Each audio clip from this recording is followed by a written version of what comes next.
எல்லாருக்கும் வணக்கம். இன்னைக்கு மதுரை மதுரை மாவட்டத்தில் செல்லூர் அந்த தொகுதியில் இருக்க நரிமேடு அப்படின்ற பகுதியில் பூர்ணச்சந்திரன் ஐயா அவரோட இல்லத்துக்கு வந்தோம். அவங்க வீட்டுக்கு ஆறுதல் சொல்ல என்னாலையும் என்னோட தயாரிப்பாளர் திரு சோழ சக்கரவர்த்தி ஐயா அவர்களால் முடிஞ்ச ஒரு சிறு அவங்களுக்கு ஒரு பங்களிப்பை கொடுத்துட்டு அந்த குழந்தைங்களோட படிப்பு செலவு அவங்க எப்போ கேட்டாலும் நாங்கள் அவங்க படிக்கிற வரைக்கும் என்ன செய்ய முடியுமோ நான் கூட ஒரு முக்கியமான விஷயத்த சொல்லிட்டு போகணுன்ற நோக்கம் தான் இங்கே வந்தது.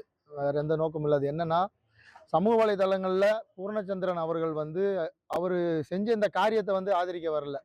அவர் கோழத்தனமா இதை செய்யல. அவர் ரொம்ப துணிச்சல் மிக்கவரா இருக்காரு. அவரை பத்தி விசாரிச்சதுல ஒரு ஒரு சிலம்ப கலைஞரா இருக்காரு. அவ்வளவு சேவைகள் செய்யறவரா இருக்காரு. தொடர்ந்து முருகர் பேர்ல அன்னதானம் போடுறவரா இருக்காரு. அவரோட நண்பர்கள் கூட எதுவும் சவால் விட்டு செய்யக்கூடிய ஒரு குணாதிசயம் கொண்ட ஒரு மனிதரா இருக்காரு பூர்ணச்சந்திரன் அவர்கள். அந்த மாதிரி ரொம்ப துணிச்சல்ல தான் இவ்வளவு பெரிய காரணத்தை செஞ்சிருக்காரு. அந்த காரணத்தை எந்த நிலையில நம்ம நியாயப்படுத்த முடியாது. ஆனா அவருடைய நோக்கம் மிக புனிதமான நோக்கம். அவரோட நோக்கம் என்ன? திருப்பரங்குன்றத்துல திருவண்ணாமலை கோயில் ஏத்துற மாதிரியே இங்கேயும் தீபத்தை ஏத்தி வழிபடணும். எப்படி நம்ம அங்க அண்ணாமலையாருக்கு தீபத்தை ஏத்துறோமோ அது மாதிரி இங்க முருகருக்கும் நம்ம தீபத்தை ஏத்தணும்ன்றது அவரோட நோக்கம். அந்த நோக்கத்தை சொல்லி தான் அவரோட குரல்ல இவ்வளவு பெரிய முடிவு எடுத்திருக்காரு. இது ஒரு சாதாரண முடிவு இல்லை. ஒரு உடம்புல ஒரு தீ பத்த வச்சு உயிரை விடுறது சாதாரண விஷயம் இல்லை. அந்த மனுஷன் அந்த அந்த நிலையில கூட தன்னை காப்பாத்திக்க நினைக்காம அவ்வளவு வைராக்கியமா அதை செஞ்சிருக்கான். அந்த ஆத்மாவோட அந்த எண்ணத்தை நிறைவேற்றுறதுக்கு நீங்க குரல் கொடுக்காட்டாலும் அதை எதிர்த்து குடும்பத்துக்குள்ள சண்டையால அவர் இப்படி பண்ணிட்டு திசை திருப்புறாங்கன்னு சொல்லாதீங்க. அது மிக கடுமையா கண்டனத்துக்குரிய ஒரு விஷயம், கேவலமான ஒரு விஷயம். அவங்க வீட்டம்மா அழுவுறது, அவங்க அம்மா அழுவுறது, அவங்க மாமனார் அழுவுறது, அவங்க குழந்தைங்க அழுவுறதெல்லாம் பார்க்க முடியல. நீங்க செய்யற அந்த சாதாரண கேவலமான அரசியலால அவங்க எவ்வளவு மன உளைச்சலுக்கு ஆளாகிறாங்கன்றதை இங்க பார்த்தா தான் புரிஞ்சிக்க முடியுது. உங்களுக்கு அப்படி ஏதாவது நிரூபிக்கணும்னா நீங்க இங்க ஆதாரப்பூர்வமா ஏதாவது நிரூபிங்க. அவர் எப்படி இருந்தாரு, இங்க அவர் வாழ்ந்த வாழ்க்கையை கேட்டு நிரூபிங்க. உங்க இஷ்டத்துக்கு வாய்க்கு வந்ததெல்லாம் பேசாதீங்க. இந்த நேரத்துல தமிழக அரசுக்கு ஒரு கோரிக்கை என்னன்னா, எல்லாரும் சொன்ன மாதிரியே அந்த அம்மாவுக்கு அவங்க ஆசிரியையா இருக்காங்க. பூர்ணச்சந்திரனோட மனைவி. அவங்களுக்கு ஒரு நிவாரண தொகையும், அவங்களுக்கு ஒரு ஆசிரியர் பண்ணி கொடுத்தீங்கன்னா, அவங்க அவங்க வாழ்க்கையை பார்த்துப்பாங்க. இதே நேரத்துல மத்திய அரசுக்கும் ஒரு கோரிக்கை வச்சுக்கிறேன். அவங்களோட 2 மகன்களையும் கேந்திர வித்யாலயா பள்ளியில உயர்கல்வி வரைக்கும் படிக்கிறதுக்கான உதவிகள் மத்திய அரசு செஞ்சு கொடுக்கணும். அதை இங்க இருக்க தமிழக பாஜக மேலிடம் அதை கொண்டு போய் சேர்க்கணும். அண்ட் அந்த அம்மாவும் ஸ்பெஷல் சைல்டு ஆட்டிசம் குழந்தைங்களுக்கு டீச்சரா இருக்காங்க. அதே மாதிரி கேந்திர வித்யாலயா மாதிரி மத்திய அரசு பள்ளிகளுக்கு அவங்களுக்கு ஒரு வேலையை கொடுத்து மத்திய அரசு உதவணுன்றதை இந்த நேரத்தில் கேட்டுக்கிறோம்.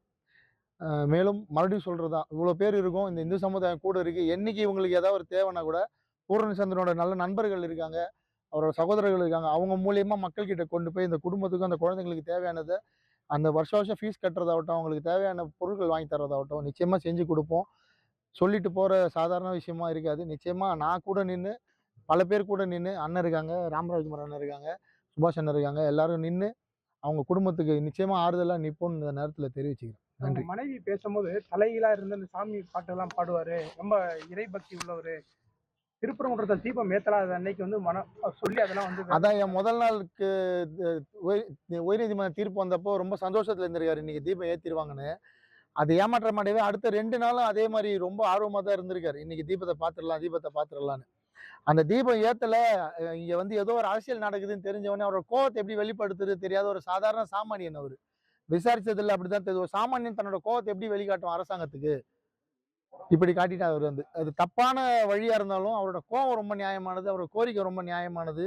நிச்சயமா என்னைக்கா இருந்தாலும் அந்த மலையில தீபம் எரியதான் போகுது. அந்த தீபம் எரியறப்ப அந்த ஆத்மா அதை பார்த்து நிச்சயமா கண் குளிரும். அதுதான் நாங்க இறைவனை வேண்டிக்கிறோம். குடும்பத்தினரும் சொன்னாங்களா தீபம் ஏத்தணும்ன்றத சொன்னாங்க? ஆமா, அவங்க அம்மா வைக்கிற கோரிக்கை, அவங்க மனைவி வைக்கிற கோரிக்கை, அவங்களோட கூட பிறந்த சகோதரி வைக்கிற கோரிக்கை, இவ்வளோ பெரிய விஷயத்த என் புள்ள செஞ்சிருக்கான், அவனுக்காகவாவது அந்த தீபத்தை இந்த வருஷம் ஏத்தணும்ன்றதுதான். நிச்சயமா தமிழக அரசு அதை செவி கொடுக்கும்னு நினைக்கிறேன். இதுக்கு மேலே இதுல நாங்க இதை அரசியலா கூட பார்க்க வேண்டாம். நீங்களே தமிழக அரசே உங்க தலைமையிலேயே கூட ஒரு குழு அமைச்சு அந்த தீபத்தை ஏத்துங்க. இந்த ஆத்மா திருப்தி அடையும். அவங்க மட்டும் இல்ல, தமிழ்நாட்டுல பொதுவாகவே முருகரை வழிபடுற அத்தனை பேர் மனசுலயுமே அந்த கோரிக்கை இருக்கு. எனக்குமே அந்த கோரிக்கை இருக்கு, அந்த தீபத்தை பார்க்கணும்னு. 100 வருஷம் எரியாத அந்த தீபம் பூர்ணச்சந்திரனோட இந்த பெரிய முடிவுக்கு அப்புறமாவது அது நடக்கட்டும்னு நான் இறைவனை இந்த நேரத்தில் வேண்டிக்கிறேன், மதுரை மண்ணில்.